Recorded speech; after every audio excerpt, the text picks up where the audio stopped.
droit international humanitaire fait partie du droit international général. En ce qui concerne le droit international humanitaire, il y a un certain nombre de sources du droit international humanitaire. Ces sources sont d'abord des sources coutumières et ensuite des sources conventionnelles. En ce qui concerne les sources coutumières, la coutume renvoie à un certain nombre de pratiques répétées dans le temps qui sont acceptées comme étant le droit.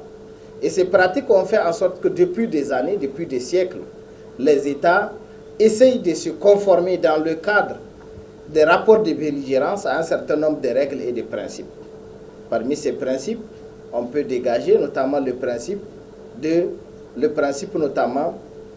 protection des civils. La protection des civils sur les théâtres de conflit. C'est-à-dire cela vise à protéger tous ceux qui ne participent pas aux hostilités.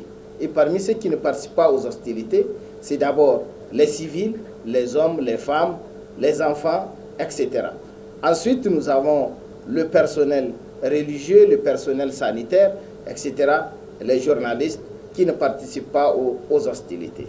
Ensuite, parmi ces principes, il y a les principes qui visent à protéger ceux qui ne participent plus aux hostilités, c'est-à-dire ceux qui participaient, et ceux qui étaient combattants, mais qui, au regard de certaines circonstances, ont cessé de participer aux hostilités.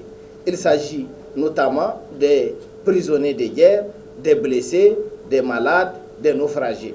Donc ça fait partie des principes qui se sont dégagés au fil du temps et qui ont aujourd'hui, qui ont revêtu un certain nombre, un caractère particulier du fait que c'est des règles qui se sont imposées au fil du temps.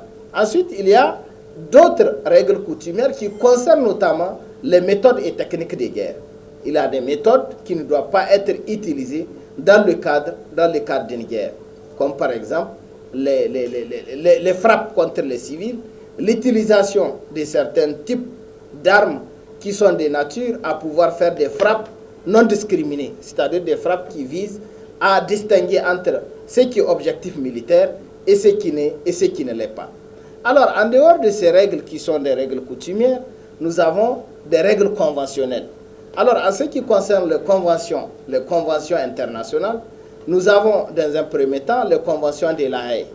Les conventions de La Haye, pour l'essentiel, c'est les 4 conventions de Genève que vous connaissez, les conventions de 1949.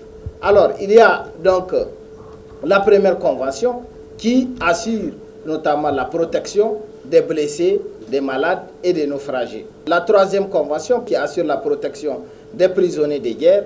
La 4e convention qui assure la protection des civils donc sur les théâtres de conflit.